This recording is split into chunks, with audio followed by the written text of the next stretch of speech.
Today's video is being sponsored by Sanctuary.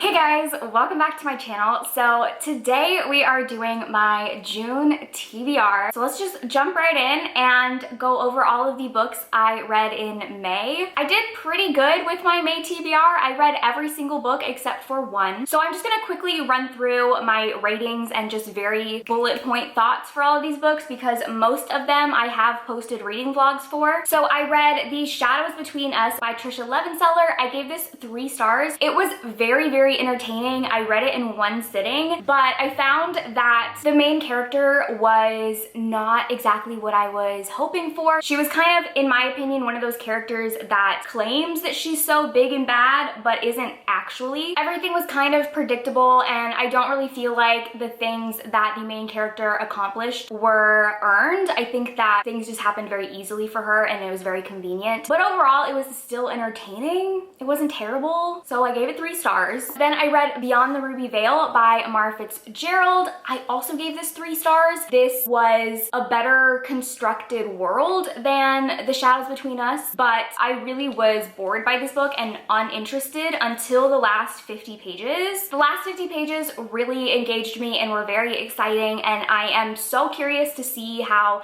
the sequel turns out, but overall, it was kind of boring. Then I read The House of Hollows by Crystal Sutherland. I gave this 4.5 stars. I really enjoyed this. I think it was exactly what I was hoping for. It is such a weird book. It also had a trope that I literally love every time I read it, and that is some sort of magical doorway, passageway into another world. I just eat those types of books up. I always love it. I really enjoyed this. So then I read Circe by Madeline Miller. I talked about this in my last TBR redo. I ended up giving this 2.5, 3 stars. I'm going back and forth. I really didn't like this. It was pretty boring to me until the last maybe 30 pages. It was slow, it dragged. I didn't like Circe as a main character. If you want to hear like my full in-depth thoughts of it, you can watch that video. So then I did a steamy romance vlog where I read 4 romance books. 2 of them were Katie Robert romances in her Taboo series.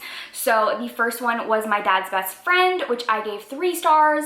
It was enjoyable, but not my favorite from this series. And then I also read Seducing My Guardian, which I liked better. I gave this one 4 stars. And these are just really short novella, steamy romances with very forbidden relationships. Then I read Parker by Jack Harbin. I gave this 5 stars. I absolutely loved this. This is a male-male romance, very emotional, very angsty. Definitely going to be a favorite for the year. And the last book I read for that video was Hero by Lauren Rowe. I gave this 4 stars. I really liked this. It's another emotional relationship. There was a couple things that the hero of this book did that kind of turned me off, but overall, I thought that it was a really great romance, and I am excited to read more from this series. And then the last 3 books that I read in my reading vlog, where I tried to read 100 pages every single day, I read these 3 books. The Traitor Queen by Danielle L. Jensen, which is the sequel to The Bridge Kingdom. I gave this book 5 stars? I think I gave this 5 stars. I really enjoyed it. This series is just turning out to be one of my favorite fantasy romance series, and I thought this was a great sequel. And then another sequel I read, The Sinister Mystery of the Mesmerizing Girl by Theodora Goss. This is the final book in the Athena Club series, which is probably in my top 5 favorite series ever. I'm very sad that it's over. I gave this book 4 stars. It was not my favorite book in the trilogy, but I still love it so much because I just love these characters. And then the last book that I read in May is The Echo Wife by Sarah Gailey. I gave this 2 stars. I'm very disappointed by this. I thought that I would really love it because I love books about clones, but this was just super underwhelming. It was very boring. It's very short, but it dragged a lot, and at no point was I invested in it or did I care about it. So yeah, this is probably one of the most disappointing books I've read so far this year. Very sad about that. Okay, so now before we get into the TBR portion of this video, I want to talk about the sponsor, which is Sanctuary. Sanctuary. Sanctuary is a fragrance line that was created in order to raise awareness and help save endangered species. They create clean, conscious, socially responsible fragrances that are inspired by an at-risk animal and tells its unique story in an effort to save it from extinction. Going above and beyond the current bar for clean, they vet every single ingredient against the Sanctuary standard, using only those which do no harm to humans, animals, or the environment. Sanctuary bottles are made using lightweight post-industrial recycled glass. The packaging is made using 100% recyclable material. Sanctuary creates fragrances that do more than simply smell amazing. They are donating 20% of proceeds from each sale to an organization dedicated to saving the endangered species the fragrance is named after. So the one that they sent me is the Red Panda fragrance, and it smells so amazing. I'm very picky about fragrances, and this one smells so good and sweet. It has notes of bamboo, white tea, red berry, cashmere, and it just smells really fresh and sweet, but it has a little note of pink pepper, which gives it just a little spiciness as well. And this scent just makes me feel so calm and cozy. And this scent was created to raise awareness for the extinction of red pandas, where because of deforestation, poachers, and climate change, there are only about 2,500 red pandas left in the wild. So Sanctuary is donating 20% of the sales of this fragrance to the Red Panda Network, which is an organization committed to the conservation of red pandas and their habitat. So you can go to hellosanctuary.com by clicking the link in my description and using my code Riley to get 20% off. Or if you just want to donate directly to the Red Panda Network, I will also leave a link down below. And once again, thank you to Sanctuary for sponsoring this video. Okay, so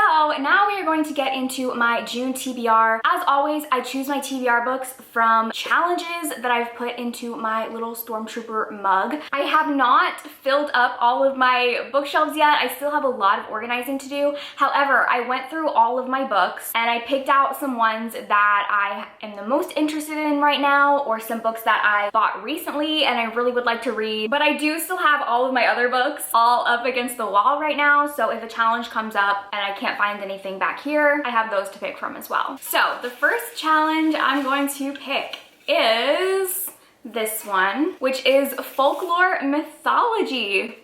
Let's see. Let me pull out the ones that I know for sure are folklore mythology. Ooh, wow, I actually have a lot. Okay, so here's the books that I have back here that are about folklore or mythology. We have Neon Gods by Katie Robert. This is a Hades and Persephone romance. Ariadne by Jennifer Saint. This is a Greek mythology retelling about the Minotaur and the Princess of Crete. The Witch's Heart, which is about Norse mythology. I think this follows Loki and a witch that he has a romance with. And then Half Sick of Shadows by Laura Sebastian. This is an Arthurian retelling about Elaine of Shalott. Wow, all of these books are ones I really want to read. So I'm between these two. I'm picking Neon Gods. Are we surprised? No. So this is Katie Roberts' newest release. I think this actually comes out today, the day that I'm uploading this video. I've had this arc for a while and I've just kind of been waiting to read it. So yeah, like I said, this is a Hades and Persephone romance, and I've just been hearing amazing things about this. Obviously, Katie Robert is my favorite author,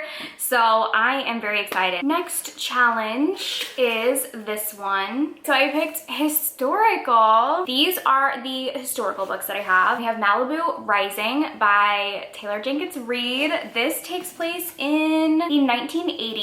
Then we have Last Night at the Telegraph Lounge by Melinda Lowe. This takes place in the 1950s. And then we have The Final Revival of Opal and Neve. This takes place in the early 70s. So I think out of these three books, the one that I want to read the most is Malibu Rising. So this is Taylor Jenkins Reid's newest release, and I've been so excited for this. I really don't know much about it except that I think it's about a party. It says 4 famous siblings throw an epic party to celebrate the end of summer, but over the course of 24 hours, their lives will change forever. Oh my god, wait, these are the children of Mick Riva?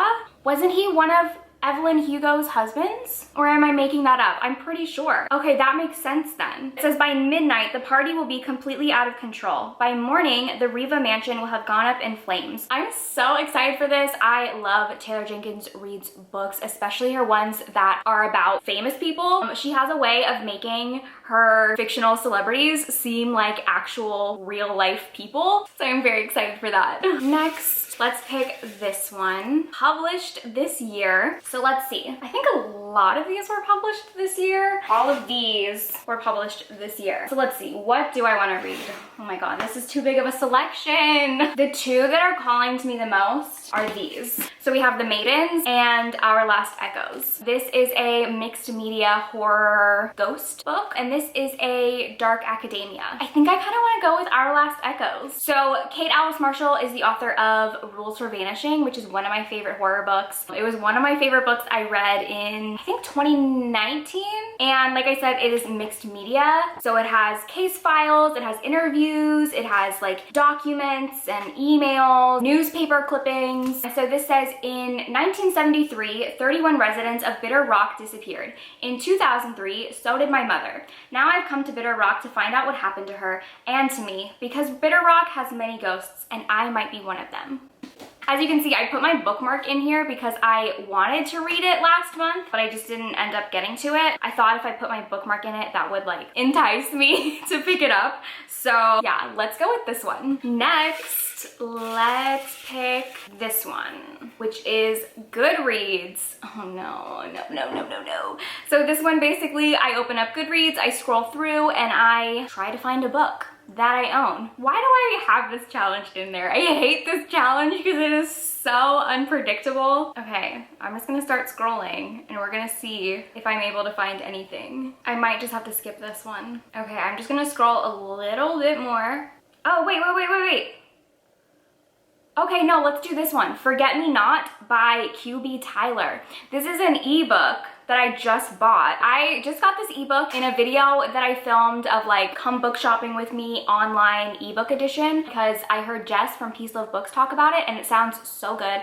Basically, this is about a married couple who are in the process of getting a divorce, and then the husband is in an accident where he gets amnesia and loses the last 2 years of his life. And so he wakes up from his accident thinking that they're still madly in love and has no idea that they're in the process of getting divorced. They kind of have to work through that. He has to work through figuring out what led their marriage to crumble. Jess said that it is really good, really emotional. So yeah, I'm actually really glad that one came up because I really wanted to read it. Okay, next, this one, which is hyped. Okay, you know, the book I'm gonna go with is actually going to be They Never Learn by Lane Fargo. I don't necessarily know if this book is hyped in general, but in my comments section, this book is very hyped. I feel like this is a book that people comment on all the time, whether they're telling me that they read it and loved it, or they're telling me that I would love it. This book is very hyped in my comments. This is a dark academia following this professor at a university. It says that it is a dynamic psychological thriller about two women who give bad men exactly what they deserve. From what I know, this is also sapphic and features a female-female relationship. This has potential to be like my absolute perfect book, and y'all have said that I'm really going to love this, so I'm excited. All right, next is this one, someone else's TBR. So let me pull up YouTube and see if anyone has posted their June TBRs yet, and I will pick something off of that. Oh, here we go. Okay. Rachel from Rachel Reads and Sings posted her TBR. She's a romance booktuber, so hopefully there's something on here that I have. Then let's get into the actual books that I have on this TBR. This one's kind of random, but I really want to read One Hot Italian Summer by Karina Halley. I've just been dying to read more from her in general, and I've heard nothing but phenomenal things about this one. Okay, I have that. Hold on, let me grab it. So she had One Hot Italian Summer by Karina Halle, which is a book that I've really been wanting to read. I intended to read this last summer when it came out, but I didn't get around to it, so I was saving it for this summer. And it actually kind of didn't even occur to me that it's summer right now. Oh my god. This is a romance about a woman who goes to stay in a villa in Tuscany for the summer. There's a mix-up, and the villa that she's staying at is actually owned by this man who's a single father to his son, and he is staying there for the summer, so they all have to share the same house. And yeah, I've been really excited about this. I love Karina Halle, and I also love single father romances. Super excited for this. Also, I apologize if you guys can hear kids screaming outside. It's the weekend. There's kids playing outside my window. Next, let's do this one. Less than 200 pages. So these three are the only ones I have less than 200 pages. We have The Murders of Molly Southbourne, A Spindle Splintered, and Alice Payne Arrives. So this one is like a clone doppelganger book. This is a Sleeping Beauty retelling that comes out in October, and this is a time travel book. All very different. I kind of think I want to go with The Murders of Molly Southbourne because I want a clone redemption. Since I didn't like the last clone book that I read, I need my love of clones to be fulfilled by something. So yeah, this is about a woman who every time that she bleeds, a copy of her is born with the sole purpose of coming to destroy her. So she keeps having to fight all of these clones or other versions of herself. Sounds weird and wild and exactly my kind of book. All right, next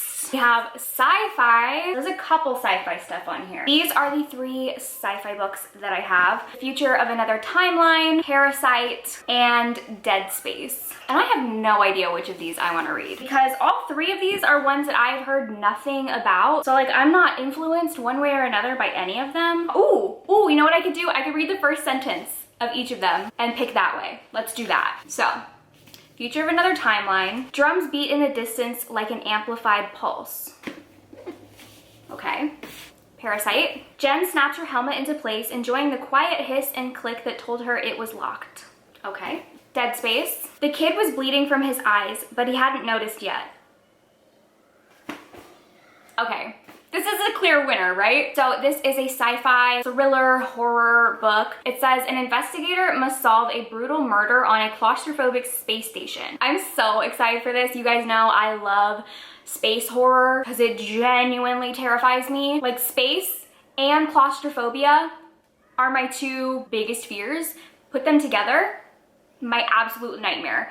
So I'm very excited for this one. I have like a lot of horror on my TBR. That's exciting. I feel like I haven't read a lot of horror this year. All right, so let's pick one more and then we're gonna call it. The last one I'm gonna pick is this one, which is an arc. I only have two arcs up here. A Spindle Splintered and The Chosen and the Beautiful, which I think I'm gonna go with this one because this actually comes out in June. So this is a queer Great Gatsby retelling with an Asian main character following Jordan Baker. I've heard such amazing things about this book and I've been really anticipating it. So here are all of the books on my June TBR. We've got a lot of great stuff. We've got dark academia, historical, horror, a Great Gatsby retelling, mythology, romance, sci-fi horror, contemporary romance, weird speculative books. So thank you guys for watching and I will see you in my next video. Bye!